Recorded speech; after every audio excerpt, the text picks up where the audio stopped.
નમસ્કાર વિદ્યાર્થી મિત્રો, હાલમાં લેવાયેલી પીએસઆઈ 2026નું પેપર સોલ્યુશન છે. તો આપણે ડીપમાં ચર્ચા કરીશું દરેક પ્રશ્ન વિશે, જેથી કરીને આવનારી પરીક્ષાઓમાં પણ તમને ઉપયોગી થઈ જાય. ચિત્ર વિચિત્ર એ ગુજરાતનો સૌથી મોટો આદિવાસી તહેવાર છે, જે દર વર્ષે હોળી પછી માર્ચ મહિનામાં સાબરકાંઠા જિલ્લાના કયા તાલુકામાં ઉજવવામાં આવે છે? તો સાચો જવાબ આવશે મિત્રો ઓપ્શન સી, પોશીના તાલુકો. તો આપણે એના વિશે ડિટેલમાં માહિતી લઈ.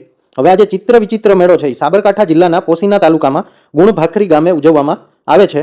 અને આ મેળો આકળ, વ્યાકળ અને સાબરમતી નદીઓના સંગમ સ્થાને ભરાય છે. હોળીના તહેવાર પછીના 14મા દિવસે ચૈત્ર વદ 14 આ મેળો યોજાય છે. મુખ્યત્વે ગરાસિયા અને ભીલ આદિવાસી સમુદાયના લોકો મોટી સંખ્યામાં ઉમટી પડે છે.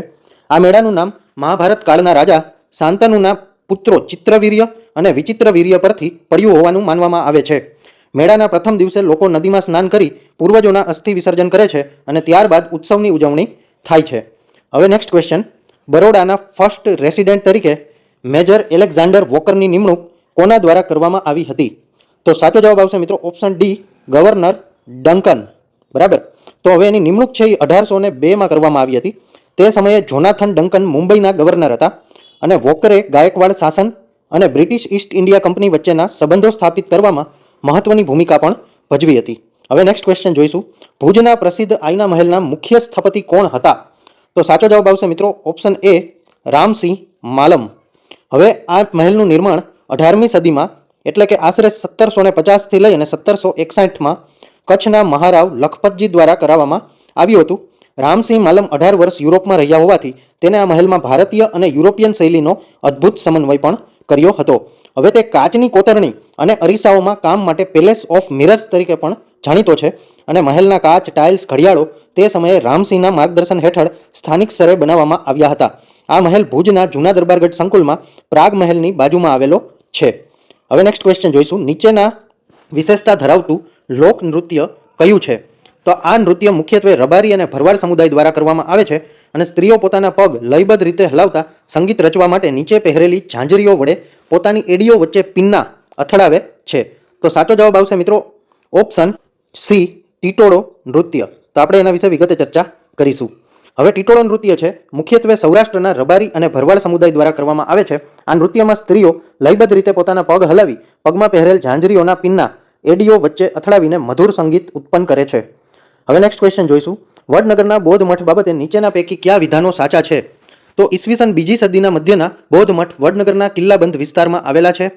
કેન્દ્રીય આંગણની ફરતે આવેલા કોટડીઓ સ્વસ્તિક જેવા રચના બનાવે છે અને બૌદ્ધ મઠ 2 સ્તૂપ, એક ખુલ્લું અને એક કેન્દ્રીય આંગણું ધરાવતો હતો. તો સાચો જવાબ આવશે મિત્રો આ 3 વિધાન છે. 3 વિધાનો 1, 2 અને 3 ત્રણેય વિધાનો સાચા છે. હવે વિધાન 1ની વાત કરીએ તો ઈસવીસન 2જી થી 4થી સદી મુખ્યત્વે 2જી સદીના મધ્યના સમયગાળાનો છે અને વડનગરના કિલ્લાબંધ વિસ્તારમાં ખોદકામ દરમિયાન મળી આવ્યો હતો, એટલે એ વિધાન પણ સાચું છે. આ મઠનું આયોજન વિશિષ્ટ છે, જેમાં મધ્યસ્થ આંગણની આસપાસ આવેલી કોટડીઓની ગોઠવણી સ્વસ્તિક જેવો આકાર બનાવે છે. આ પ્રકારનું સ્થાપત્ય બૌદ્ધ વિહારમાં દુર્લભ માનવામાં આવે છે. હવે ઉત્ખનન દરમિયાન અહીં 2 સ્તૂપ, એક કેન્દ્રીય આંગણું અને એક ખુલ્લું આંગણું મળી આવ્યું છે. આ સ્તૂપો વોટિવ સ્તૂપ, માનતાના સ્તૂપ હોવાનું પણ મનાય છે, એટલે ત્રણેય વિધાનો મિત્રો સાચા આવશે. હવે ચીની મુસાફર યુએન સાંગ પણ તેની નોંધપોથમાં વડનગર આનંદપુરમાં 10 જેટલા બૌદ્ધ મઠો હોવાનો ઉલ્લેખ કર્યો હતો અને હાલમાં આ અવશેષો વડનગરના ઘાસકોલ દરવાજા નજીક વડનગર આર્કિયોલોજીકલ મ્યુઝિયમની સાઇટ પર જોઈ શકાય છે. હવે નેક્સ્ટ ક્વેશ્ચન જોઈશું, આશરે ઈસવીસન પૂર્વે 3950 ઈસવીસન પૂર્વે 1900ની વચ્ચે તામ્રપાષાણ યુગની પ્રાકૃતિક માટીકામની આનંદ પરંપરા પ્રાથમિક રીતે ક્યાં ખાતે મળી આવી હતી? બરાબર. તો સાચો જવાબ આવશે મિત્રો ઓપ્શન ડી, કચ્છ. તો આપણે એની વિગતે ચર્ચા કરીશું. આ પરંપરાના અવશેષો મુખ્યત્વે કચ્છ જેમ કે લોતેશ્વર અને મોઢેરા નજીકના વિસ્તારો ઉત્તર ગુજરાતમાં મળી આવ્યા છે. આ તામ્રપાષાણ યુગની સ્થાનિક પરંપરા જે હડપ્પીય સંસ્કૃતિના આગમન પહેલાંની હોવાનું માનવામાં આવે છે.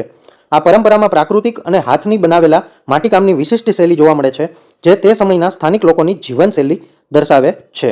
હવે નેક્સ્ટ ક્વેશ્ચન જોઈશું, માધવપુર ઘેડ મેળો એ ગુજરાતના પોરબંદર જિલ્લામાં દર વર્ષે યોજાતો એક ભવ્ય સાંસ્કૃતિક ઉત્સવ છે. આ મેળો દર વર્ષે ક્યારથી શરૂ થાય છે? તો સાચો જવાબ આવશે મિત્રો ઓપ્શન એ, શ્રી રામનવમી. તો આપણે એની ચર્ચા કરીશું. ચૈત્ર સુદ નોમ, રામનવમીથી ચૈત્ર સુદ 13 સુધી આ મેળો ચાલે છે. સ્થળની વાત કરી તો માધવપુર ઘેડ, પોરબંદર જિલ્લો અને સમુદ્ર કિનારે મનાવવામાં આવે છે. આ મેળાને ભારત શ્રેષ્ઠ ભારતની ભાવનાનું પ્રતીક માનવામાં આવે છે, કારણ કે તે પશ્ચિમ ભારત, ગુજરાત અને ઉત્તર પૂર્વ ભારત એટલે કે અરુણાચલ પ્રદેશ જ્યાંના રૂકમણીજી હતા તેને જોડે છે. હવે નેક્સ્ટ ક્વેશ્ચન, શિવાજીએ કયા વર્ષે મુઘલ નગરી સુરતને લૂંટી હતી?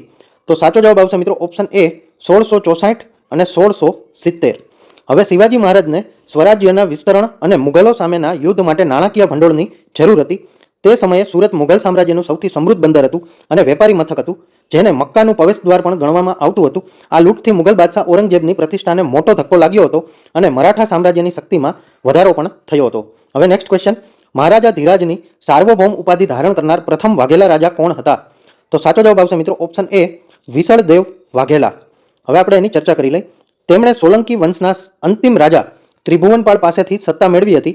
તેમણે મહારાજા ધીરાજ, અભિનવ સિદ્ધરાજ અને અમરાર્ક જેવા ગૌરવશાળી બિરુદો ધારણ કર્યા હતા. તેમણે પોતાના નામ પરથી વિસનગર પણ વસાવ્યું હોવાનું મનાય છે.